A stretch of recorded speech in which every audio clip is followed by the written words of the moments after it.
Então, a exegese que é inserir o ponto de vista, seu ponto de vista pessoal no texto bíblico, quer dizer, você está colocando a sua opinião em vez de realmente extrair a verdade dela, né? Isso. E continuando, assim, sempre lembrando que a gente tem que sempre partir primeiro da exegese para ir para a hermenêutica, né?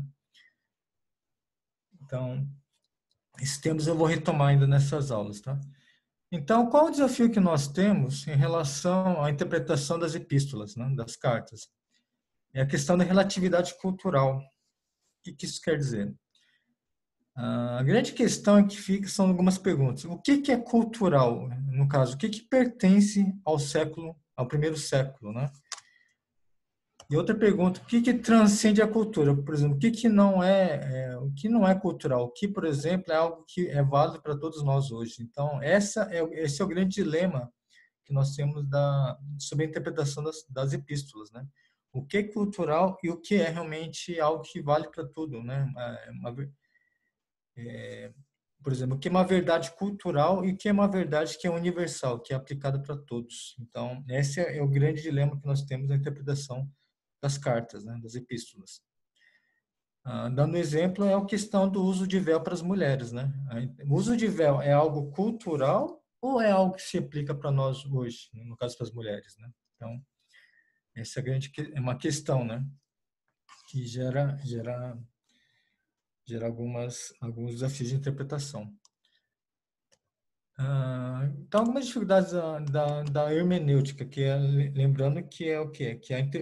Como você vai aplicar, por exemplo, a, as passagens da Bíblia para nós hoje, né? É a nossa falta de consistência, né? Sem a gente querer ou sem a gente perceber, a gente traz muito na nossa herança teológica, nas nossas tradições,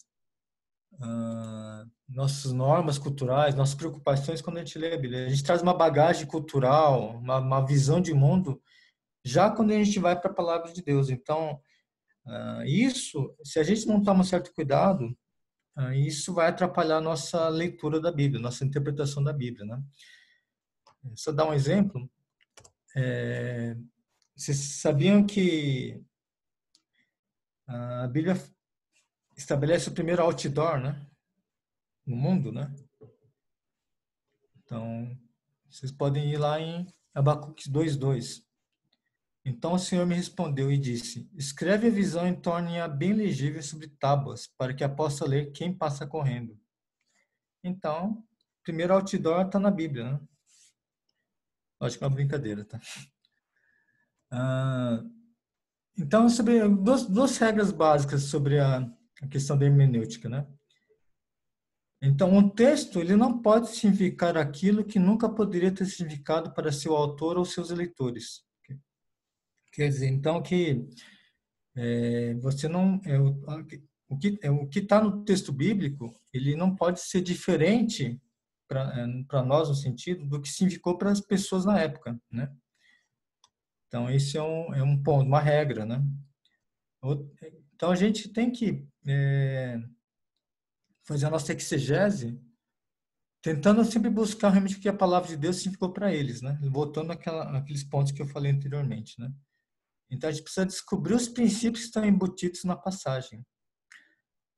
E sempre quando a gente compartilha circunstâncias comparáveis, quer dizer assim, se são situações semelhantes, o que, por exemplo, acontece na palavra de Deus e é comparável com o que nós estamos passando hoje, então a palavra de Deus para eles, na época, é a mesma para nós, né? Então, quer dizer, então o princípio, no caso, quer dizer, a gente extrai os princípios que estão na passagem, mas esse princípio ele se torna intemporal, no sentido assim, ele pode ser aplicado, né, para qualquer tipo de situações que nós estamos vivendo hoje, né? Por quê? Porque é uma situação comparável, quer dizer, o que era aplicável para as pessoas na época pode ser aplicado para nós hoje, porque são circunstâncias parecidas, né? Então, a gente tem que sempre seguir essas duas regras básicas, tá? Então, o que isso quer dizer? Que a exegese, ele delimita o alcance da hermenêutica. Vou fazer uma ilustração aqui, por exemplo. Então, a gente tem a exegese, certo? Aí, nós temos, então, a hermenêutica. Então, o que acontece? A exegese, ela vai delimitar o alcance da hermenêutica. Quer dizer, então, para que serve a exegese? Ela, de uma certa forma, ela limita, por exemplo, a nossa interpretação em certo sentido. A gente não, quer dizer, a nossa interpretação não pode ir além do que está nesse círculo aqui, né, no caso. Quer dizer, a nossa hermenêutica ela não pode ir além desse círculo. Quer dizer, a exegese que vai delimitar o alcance da interpretação, tá? Então, é muito importante a gente entender isso, né? Então, depois de retomando esses princípios, vamos partir para um exemplo prático, tá bom? A gente vai fazer agora uma prática da interpretação. Vamos pegar 1 Coríntios 11, 27. Portanto, todo aquele que comer o pão ou beber o cálice do Senhor indignamente será culpado de pecar contra o corpo e o sangue do Senhor. Então aqui essa passagem ele fala da ceia, né? E está em 1 Coríntios 11, 27. Aí a grande questão, o que é tomar da ceia indignamente, né? Eu já havia, por exemplo, eu até também fiz isso, em alguns momentos, por exemplo, por algum pecado que eu tenha cometido, por exemplo, ou por estar com a consciência pesada por alguma situação, eu não me achava digno de tomar ceia, né, no domingo. Então, eu não tomava ceia. Eu já vi muitos irmãos fazerem isso, né? Mas assim, a gente pode usar essa escritura para tomar essa atitude? Essa é a questão, né? Não sei se você já compartilharam de momentos assim, de situações assim, né?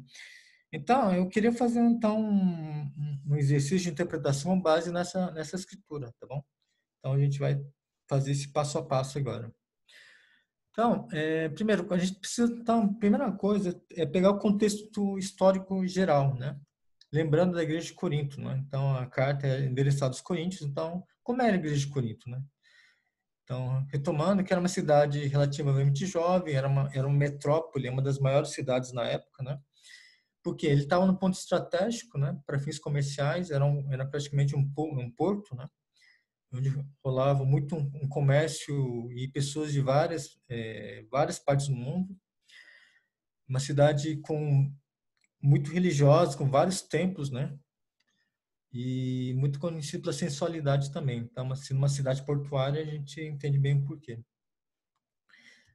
E falando sobre a igreja, né? Então eles eram praticamente um fundo gentil, né? Então eles não eram, de uma certa forma, eles não vieram do judaísmo, a grande maioria, eles eram das religiões pagãs que eram convertidos das religiões pagãs que haviam, né, na cidade de Corinto, né?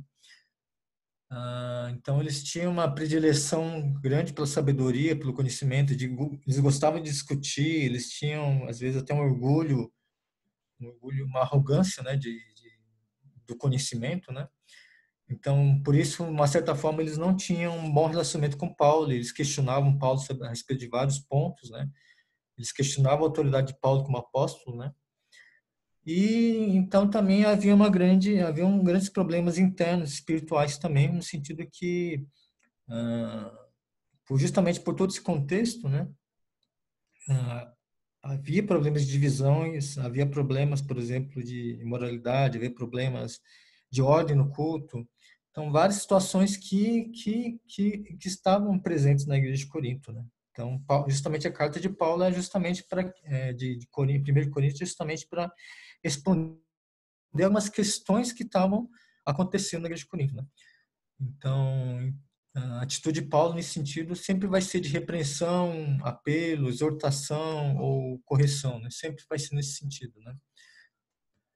Então a gente precisa, um primeiro ponto, estabelecer o gênero textual e lembrar das características desse gênero textual, lembrando que é uma epístola, né?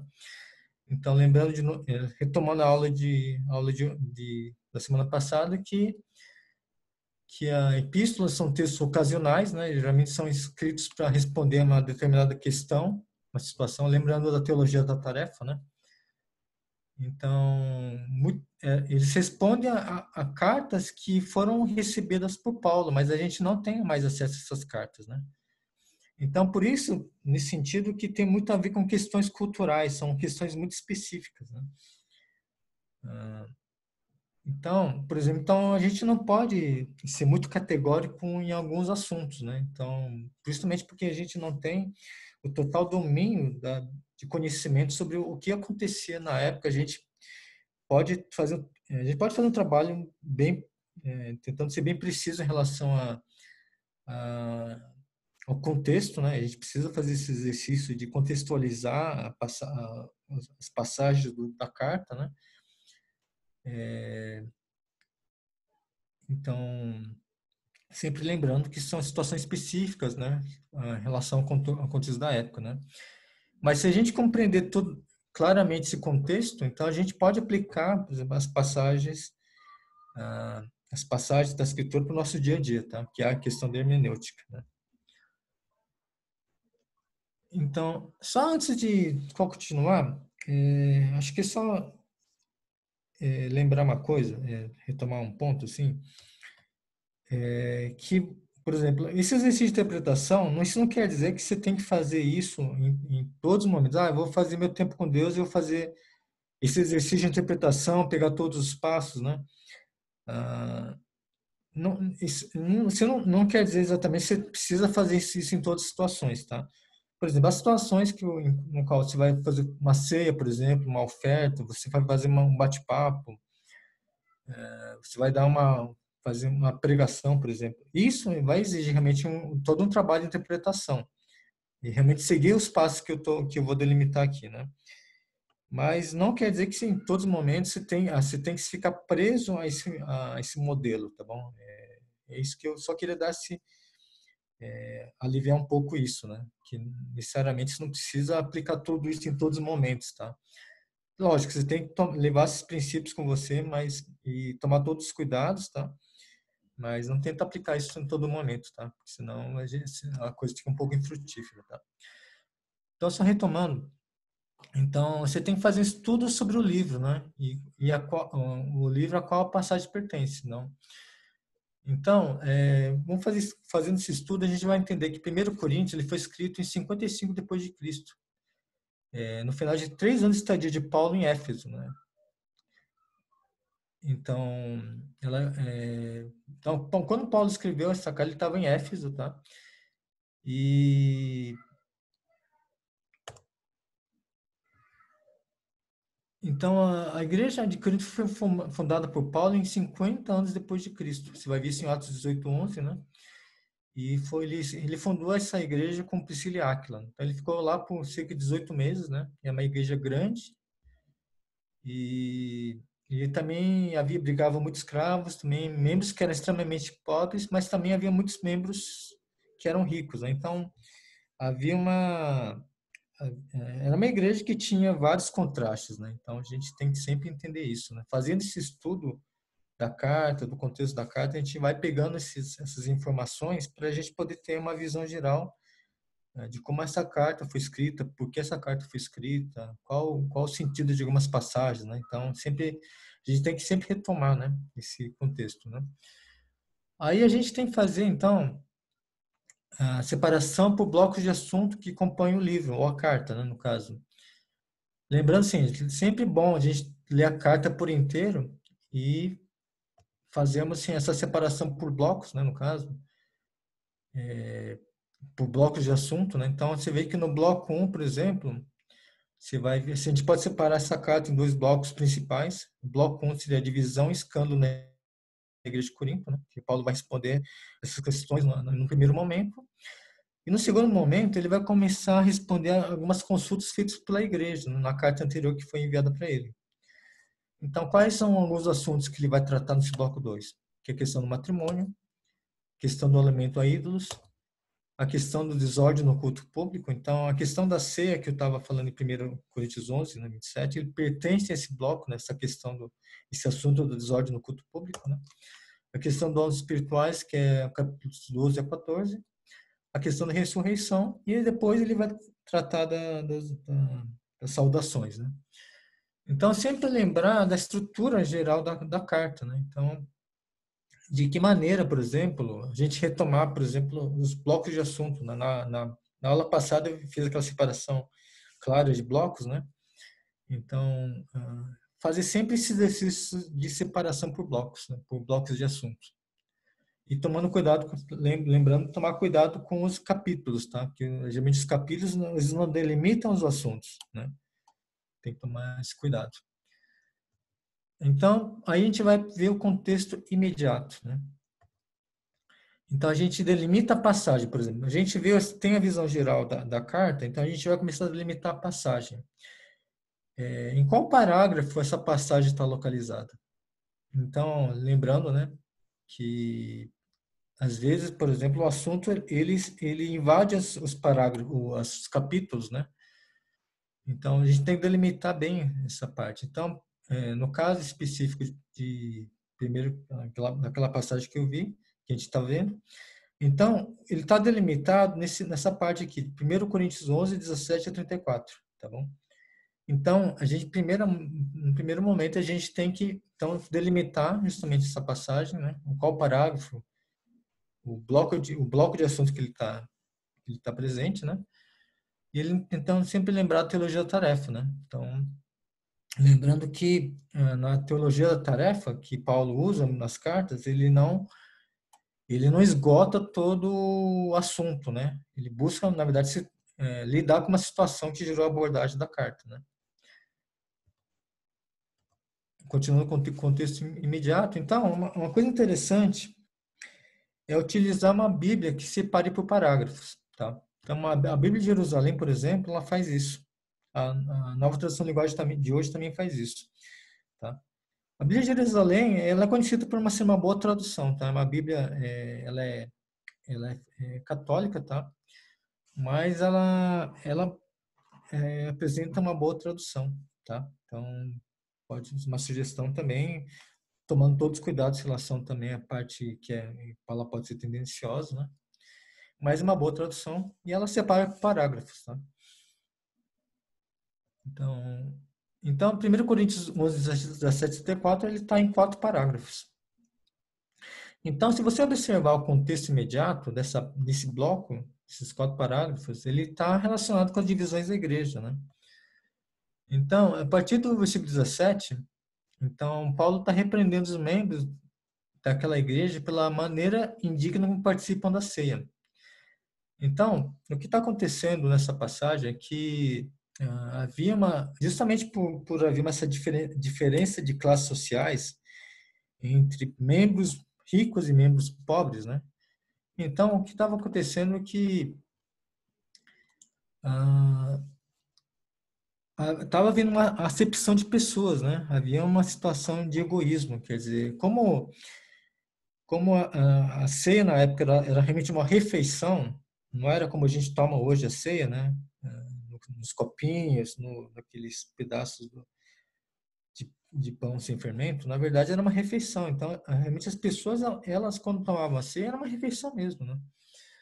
Só que acontecia que havia, por exemplo, uma questão de pessoas, as pessoas mais ricas, elas comiam, né, a refeição, a ceia, e não deixavam nada para as pessoas mais pobres, né, que às vezes elas chegavam mais tarde, que eram escravos, né, por exemplo. Então, às vezes eles não chegavam, não conseguiam chegar no horário exato da ceia. Então, havia toda uma questão envolvendo isso, né, essa acepção de pessoas. Ah, então, por exemplo, lembrando que a ceia é uma comunhão, né? Então, isso ia totalmente contra o espírito da ceia, né? Que é a comunhão, que é você unir as pessoas no corpo de Cristo, né? Então, isso anulava praticamente todo o espírito, né? Todo o propósito da ceia, né? Que era a questão da união de todos os membros no corpo de Cristo, né? Então, a gente, na ceia, a gente anuncia a morte do Senhor até que Ele venha, né? E isso só é possível se a gente faz essa comunhão com amor, né? Com igualdade entre os membros, entre os homens, né? Então, esse é o sentido, né? A gente começa a tirar isso do contexto imediato, né? Então, se você começar a perceber que há muitas coisas envolvidas na questão, né, da ceia aqui. Lembrando que a carta de 1 Coríntios é uma carta de repreensão, né, de realmente Paulo ajudar os coríntios a entenderem a questão, porque havia uma desordem no culto, né, havia toda uma questão das pessoas não estarem realizando o culto com decência, com ordem, né? Então a questão da ceia estava totalmente implícita nisso, né? Aí, bom, aí a gente tem que buscar passagens paralelas e estabelecer o contexto remoto, né? Então a gente viu o contexto imediato, que são aquelas passagens anteriores e posteriores, né? Em 1 Coríntios 17, né? A gente tem que, então, agora estabelecer o contexto remoto, que são o quê? São as passagens em toda a Bíblia, né? Por exemplo, você vai ver Lucas 22, 17 a 20, Atos 20, versículo 7, Mateus 26, 28, Judas 12. Então, todas essas passagens vão tratar justamente da questão da ceia, né? Como do assunto da ceia. Então, a gente sempre tem que buscar, por exemplo, essas passagens que são relacionadas à ceia. Então, lembrando que a, as cartas eles não tratam todo o assunto, né? Eles não esgotam o assunto, né?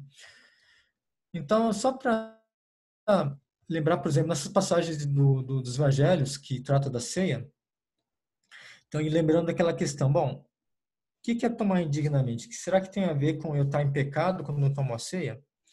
Se a gente for ver essas passagens dos evangelhos, por exemplo, quando Jesus estabeleceu a ceia nessas passagens, quem que participou? Né? Os apóstolos, né? E entre os apóstolos estava quem? Estava Judas. Então, quem poderia estar mais em pecado naquele momento? Né? Naquele momento que estava acontecendo a ceia, né? E justamente depois, Judas vai, né, se encontrar com os fariseus para trair Jesus, né? Então, é uma coisa para a gente pensar, né? Outra passagem interessante que a gente lê é 1 João 1,8. Se dissermos que não temos pecado nenhum, a nós mesmos nos enganamos e a verdade não está em nós. Tá? Então, como a gente vai dizer assim, em algum momento, então eu não estou em pecado, então eu posso tomar ceia. Será que a gente pode afirmar isso? Então, quer dizer, será que eu não pequei em toda semana, eu não pequei então eu posso tomar ceia? Então, uma coisa para a gente pensar, né? Então, o outro passo é comparar a passagem em várias versões. Então, eu trouxe 1 Coríntios 12, 27 em várias versões, outras versões. Na Bíblia Viva, né? Portanto, se alguém comer esse pão e beber desse cálice do Senhor de uma forma indigna, é culpado de pecado contra o corpo e o sangue do Senhor. Na outra tradução da linguagem de hoje. Por isso, aquele que comer do pão do Senhor ou beber do seu cálice de modo que ofenda a honra do Senhor, estará pecando contra o corpo e o sangue do Senhor. A versão João Ferreira de Almeida, Corrigida Fiel. Portanto, qualquer que comer este pão ou beber do cálice do Senhor dignamente será culpado do corpo e do sangue do Senhor. Na NVI, todo aquele que comer o pão ou beber o cálice do Senhor dignamente será culpado de pecar contra o corpo e o sangue do Senhor. Então, a gente tem que prestar atenção aqui em algumas palavras aqui, tá? No caso, aqui você vê que repete a palavra indignamente, né, nas traduções, de uma forma indigna, né? Na outra tradução da linguagem de hoje, ela já tem um outro sentido, né? Ele apresenta um outro sentido, uma forma de traduzir. E uma outra coisa que é o corpo, né? O corpo e o sangue do Senhor, né? Então, pecar contra o quê? Pecar contra o corpo. Então, a gente tem que prestar atenção nessas palavras que aparecem nessa passagem. Então, a gente precisa ver então o lexo da frase. Então, a gente percebeu algumas palavras que são recorrentes, né? Se você for ver toda a passagem, as passagens anterior e posterior, a gente vai ver, por exemplo, fazer uma pesquisa das palavras que mais aparecem, então você vai ver que indignamente, por exemplo, é uma palavra que aparece recorrentemente, né? Então a gente tem que ver o léxico da frase.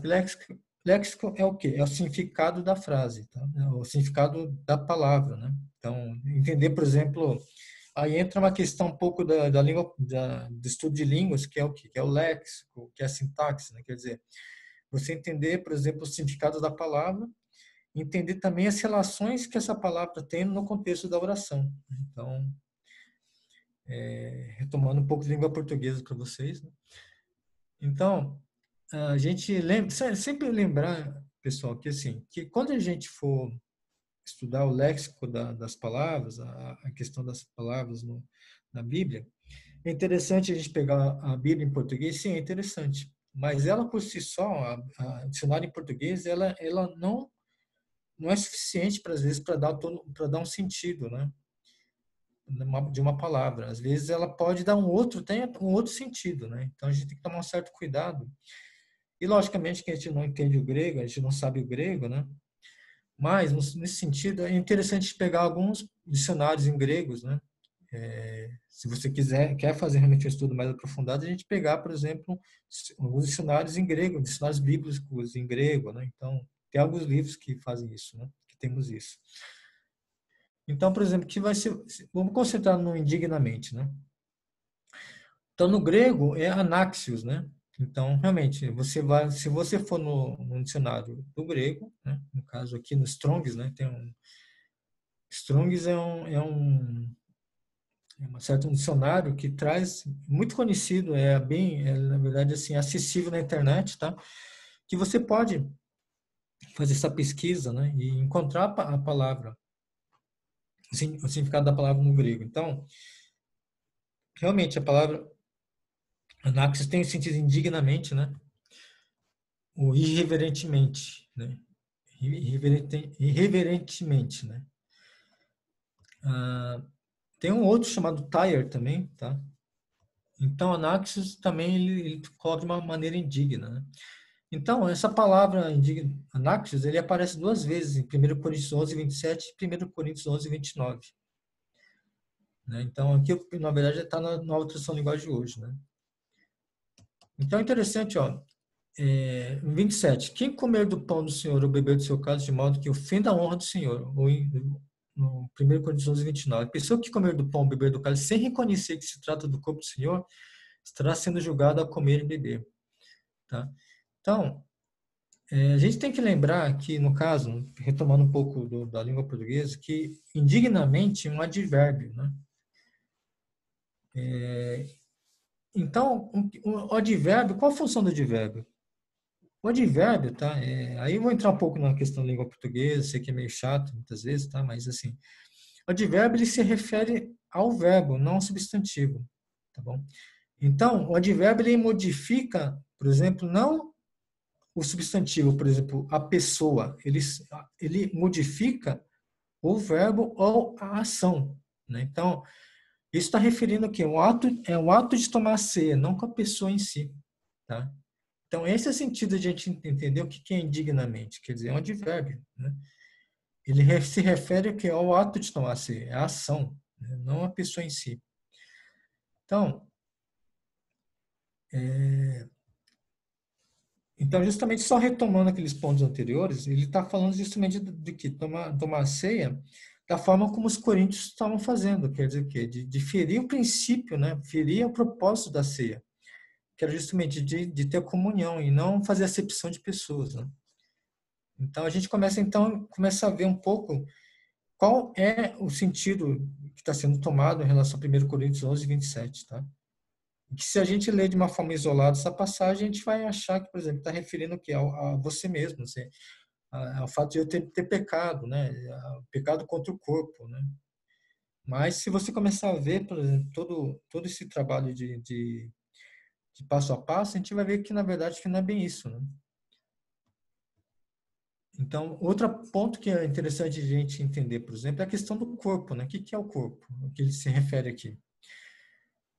O corpo, porque pecar contra o corpo, é o corpo físico ou qual corpo, né? Então, Efésios 4:12, por exemplo, ele fala assim: a fim de preparar os santos para a obra do ministério, para que o corpo de Cristo seja edificado.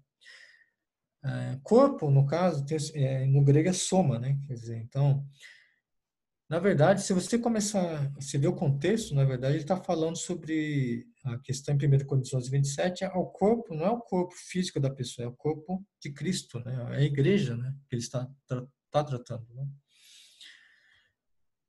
E aí, irmãos, a gente vai, então, pessoal, ir para a parte da hermenêutica, né?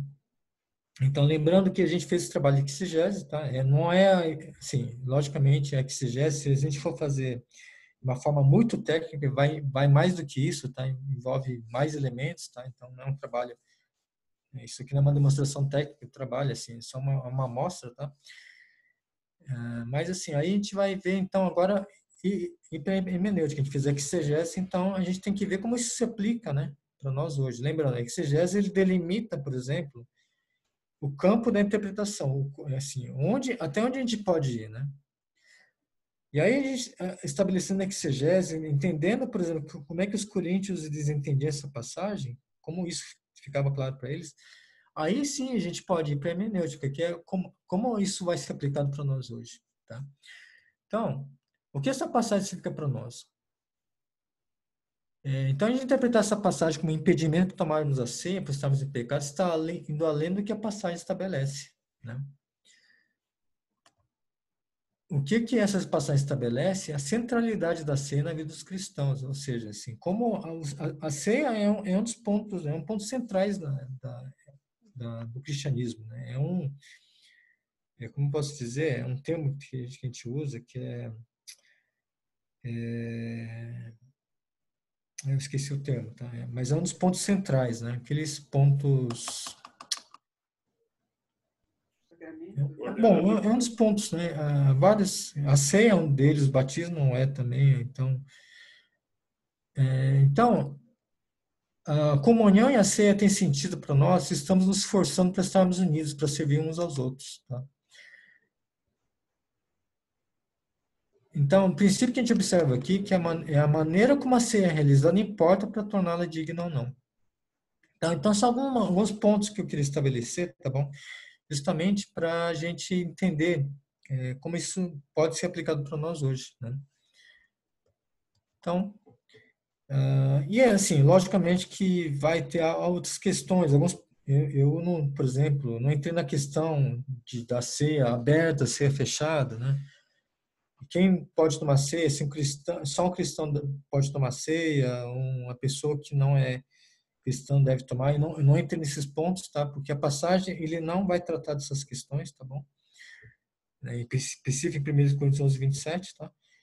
Mas, assim, é justamente isso que a gente precisa, então, entender desse processo todo, tá? Então, a parte de aplicação, ela é um pouco mais complexa, né? Exige, então, um pouco do contexto que nós estamos vivendo também, entendeu? Então, as perguntas que nós temos, então, em relação a essa passagem hoje, para nós, tá? Então, basicamente isso, tá? Eu sei que isso pode gerar algumas dúvidas, então a gente pode abrir para as dúvidas agora, então, tá?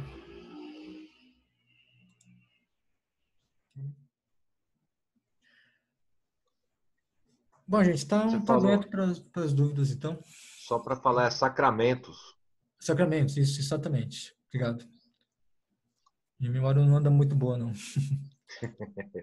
Eu fui pesquisar. Ah, obrigado.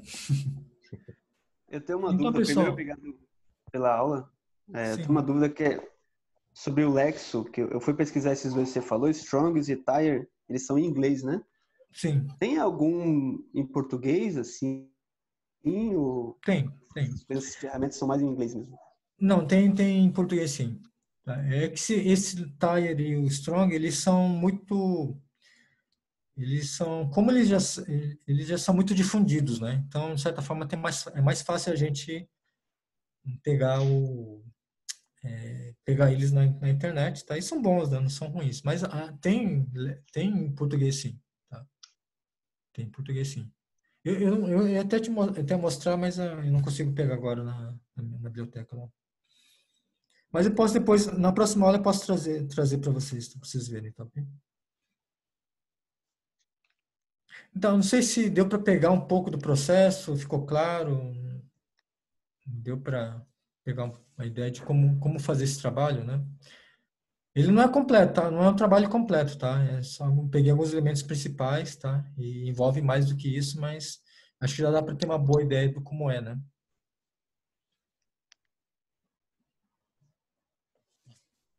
Então, Ô, Edson, eu queria Queria só perguntar uma coisa, duas coisinhas aqui, né? Sim, Tá dando para me ouvir? sim, tô ouvindo. Tô te ouvindo bem baixo, rapaz. Não sei se é o meu. Ah, tá melhor? Não tá. Mas a gente está te ouvindo bem, Clademir. Pode fazer a pergunta. Tá. É assim, a igreja de Corinto tinha 94, né? Por exemplo, para descobrir essas fontes, qual livro que eu consigo para... você falou sobre a localização, né? Você mostrou, né? Era a igreja de Corinto lá, Uhum. e era uma igreja jovem, né? Você falou Sim. que ela tinha 94 anos, e aí você falou da localização, né? Uma localização favorável à comercialização, né? Uhum. Mas, então, essa fonte, qual livro que eu encontro, né? Que facilita para mim conhecer no contexto histórico, né? Eu vou Local. mostrar um livro aqui, ó. Esse livro aqui são os mesmos autores.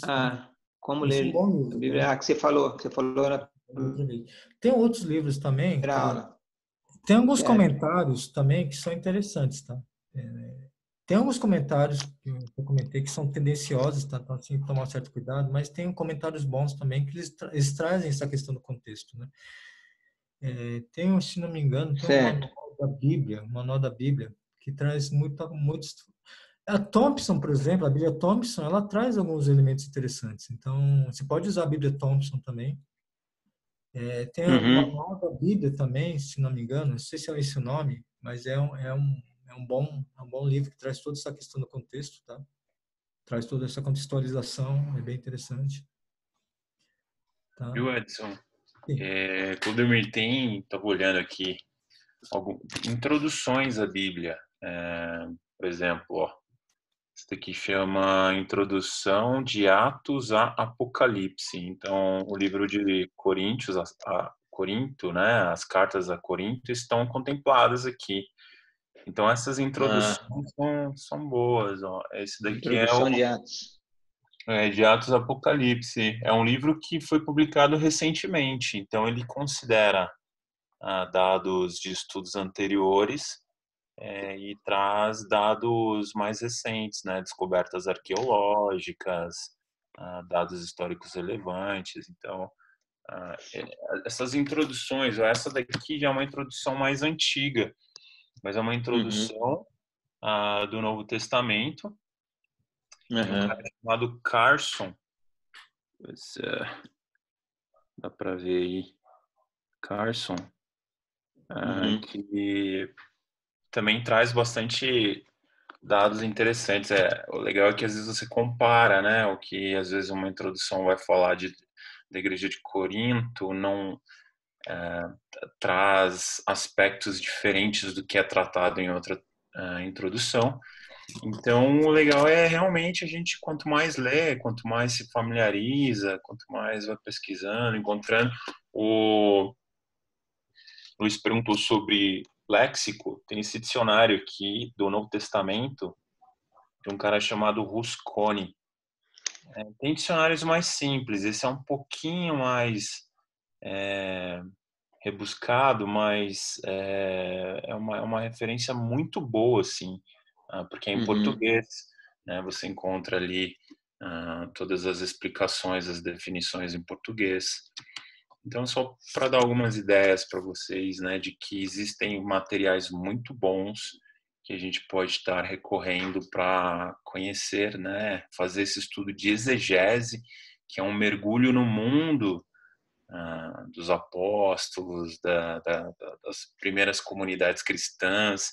E a gente passa bastante tempo ali entendendo, imaginando como era aquela época para eles, para depois então fazer essa volta para o nosso mundo e através da hermenêutica, como o Edson tentou demonstrar, se pergunta, e agora? O que eu faço com tudo isso? Como que eu aplico tudo isso à minha vida no século XXI? né, Uhum. que faz sentido. Mas obrigado, viu, Edson, pela aula, foi muito legal. Valeu, obrigado, Bruno. Tem uma Eu, série... sou eu, Sim, Pedro. Pedro, pode falar, Pedro. Então, o que me chamou assim, a atenção foi o zelo de Paulo, né? Aí ele escrever as cartas, você falou que a carta escreve direto a uma pessoa, né? Isso, A cara. epístola é uma igreja. Exato, exato. Então é interessante, agora a gente tem mesmo essa visão de poder, por exemplo, Coríntios, né? Você ir lá e ver ele repreendendo o pessoal, zelando, né? Porque ele montava as igrejas, ele plantava, e ele também ficava em cima lá cobrando, né? Cobrando por carta, por epístola, e mandando Timóteo, Silas, ir lá, vai ver tal lugar, tal. Interessante, né? A gente pode, sim, usar esses princípios aí para poder entender mais, né? Sim. É uma Tá coisa certo. muito Obrigado aí, viu? É Bem muito bolado rico aí. você entender tudo isso, né? E aí você começa a ter uma outra visão, né, da Bíblia, das cartas, né? Perfeitamente. Então, é muito interessante a gente fazer esse exercício, viu? Eu recomendo. Ô, Pedro, ficou mudo.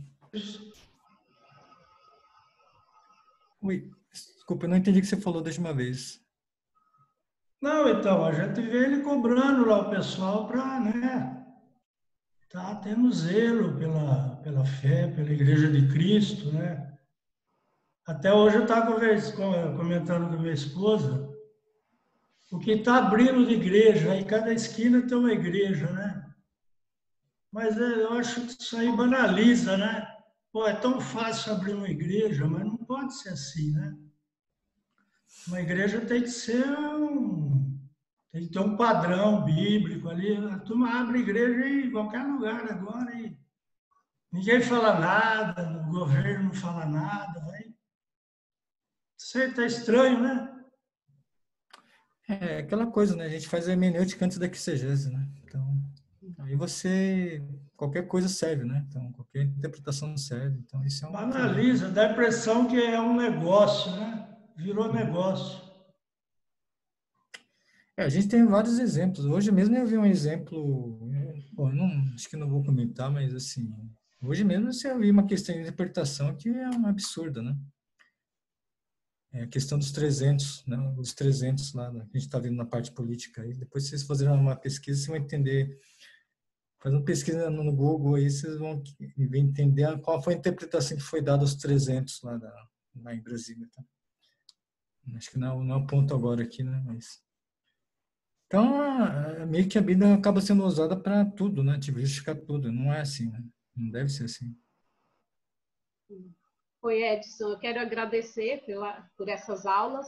É que essa semana eu conversando com minha irmã, ela compartilhou uma escritura e na hora comecei a pensar, né? Nossa, mas será que essa escritura tem a ver com o que a gente está falando? E aí eu lembrei da aula, né? E fui pegar, não, eu vou ler todo o capítulo para ver o contexto, eu vou ler o livro para ver se realmente tem sentido, né? Então, porque assim, fazer todo esse estudo é bem difícil, né? A gente não tem tempo, mas ao mesmo tempo, em alguns momentos, eu vi que assim, bom, para o dia a dia, em alguns momentos a gente pode fazer esse trabalho de ler o contexto e ver se tem sentido, né? Para o que a gente está usando também. Então, eu quero agradecer por essas aulas, né? Tem sido bem legais, assim, de aprender um pouco mais. Obrigado. Estamos aí, né? Então... Só um detalhe, não sei se vocês perceberam que o passarinho do Marcelo presta mais atenção nas aulas que ele, ó. Reparem. Ai, meu Deus. Não adianta, ela não fica, ela sobe e fica aqui o tempo todo. Ai, que graça. Gente, eu compartilhei no chat aqui, tem um site, pena que está em inglês, mas eu gosto muito dele, chama Blue Letter Bible, tá no chat. Essa está em inglês, mas assim, ele traz recursos bem interessantes, viu? Depois, se vocês quiserem, puderem dar uma sapeada assim lá, é bem legal.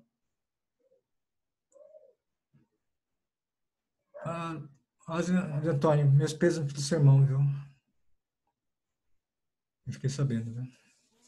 Ana Paula, só fazer um comentário. Eu estou lendo um livro sobre Gênesis e tem uma parte que o autor fala como a gente não considera os aspectos culturais, os seus aspectos da época quando lê Gênesis, né? Ele usa como exemplo, e eu fiquei pensando na genialidade assim de Jesus, né? Nas parábolas que ele falou sobre plantação, colheita, banquete, construção, coisas que eram próprias da cultura dele, né?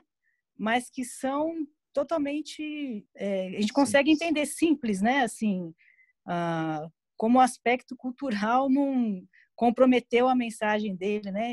Ainda mais ele falando por parábolas, que podia gerar uma coisa tão... Mas que, sem dúvida, era a cultura dele, porque ele não falou sobre construção de avião, não falou de nada que é próprio da modernidade, né? Então, acho bem interessante essa coisa da cultura, como isso realmente afeta e como Jesus foi tão simples, sábio, né? Nas parábolas, a ponto desse aspecto cultural não comprometer o nosso entendimento tantos anos depois. Só compartilhar, que eu achei bem pertinente com o que você falou. É bem legal. A gente vai ler, assim, as próximas aulas vai ser tratado sobre a questão dos evangelhos, né? Então vai ser bem interessante também, né? A gente vai entrar nessas questões também, né? E evangelho também a leitura do evangelho também tem os seus desafios também, né? Eu lembro de uma coisa assim, eu lembro que, acho que até compartilhei, mas assim, uma discussão que a gente estava tendo sobre questões de doutrina um tempo atrás, uma irmã falou, olha, mas puxa, a Bíblia é tão clara, por que a gente tem que entrar nessas questões de interpretação, né?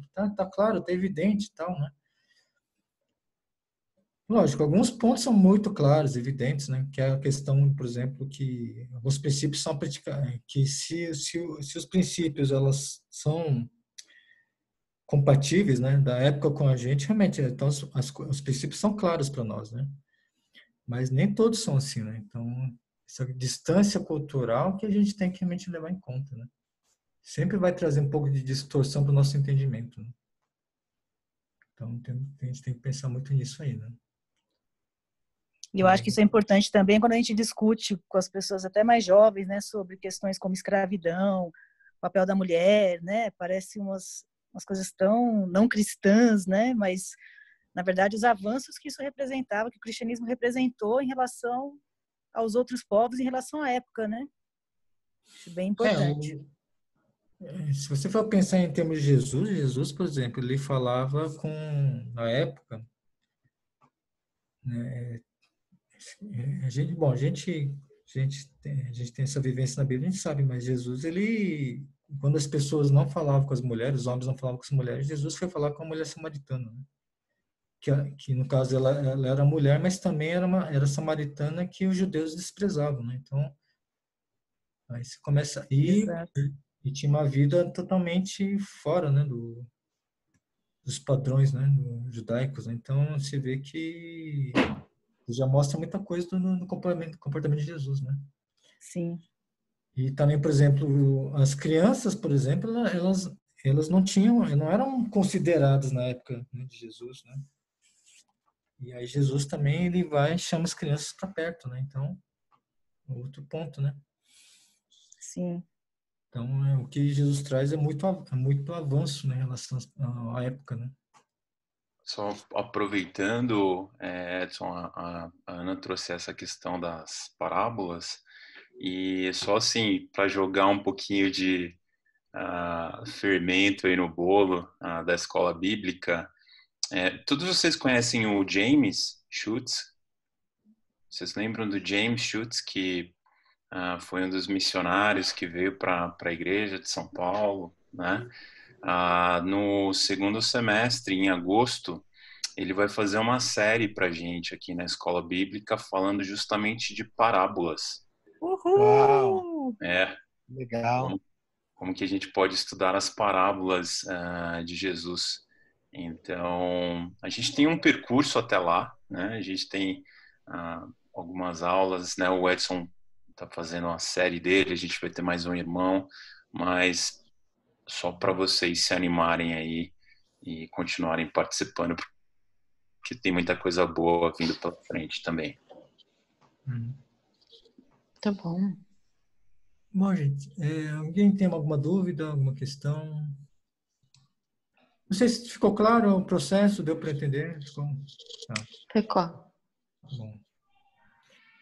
Então, tá bom, gente. Então, se alguém tiver uma dúvida, se não tiver...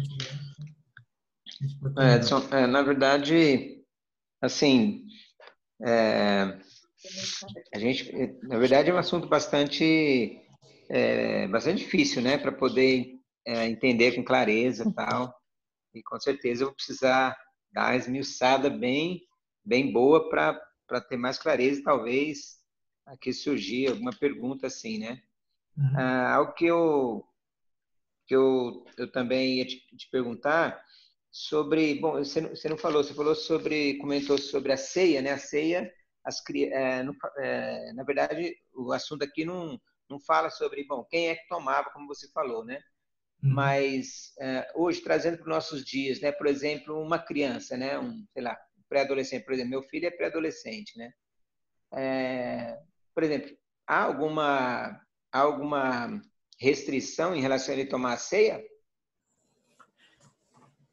Olha, se eu falar para você que eu tenho uma resposta para isso, eu vou falar que não, tá? É sempre uma coisa que ficou na minha cabeça, tá? Porque, assim, eu vi, por exemplo, no culto, os irmãos não dando a ceia para os jovens, pessoas que não, cristãos que não, olha, jovens que não tinham sido batizados, tá?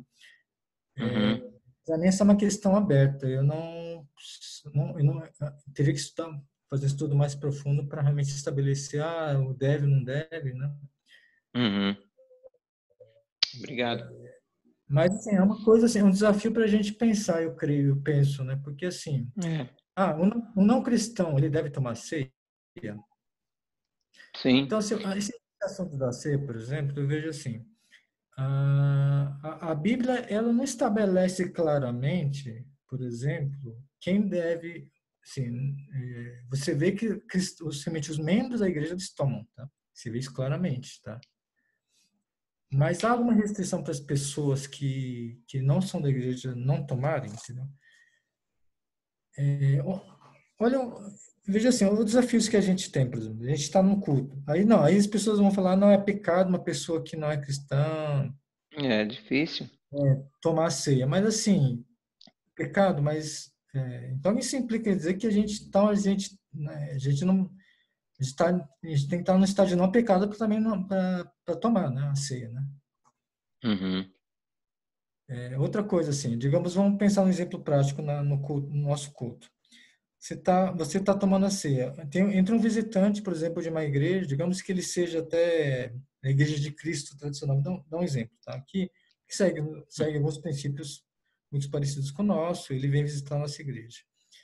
Aí ele não é membro, então ele não pode tomar ceia. A gente pode tomar essa atitude? Tá? Umas coisas para a gente pensar realmente, né? Então, então assim, eu acho que assim, é um desafio para a gente pensar. Eu tenho alguns pensamentos meus a respeito disso, tá? Mas ainda não estão claros ainda o suficiente para eu afirmar alguma coisa para você. Mas eu acho que a gente pode fazer esse exercício também de pensar sobre isso, né? Porque assim, é muito importante, né? A gente tem nossos filhos mesmo, né? A gente ter um embasamento bíblico que a gente possa ensiná-los, né? Com a convicção, mostrando talvez, né? Na palavra de Deus, acho que vai ajudar muitos pais, né? Poder ajudar seus filhos, né? Exato. No caso, assim, o que eu trouxe um exemplo justamente no sentido assim, que a gente tem que tomar um certo cuidado nessas práticas que a gente tem de não tomar ceia, tá? Mas justamente também por esse estudo não estou querendo estabelecer claramente assim todos os pontos sobre a ceia, tá?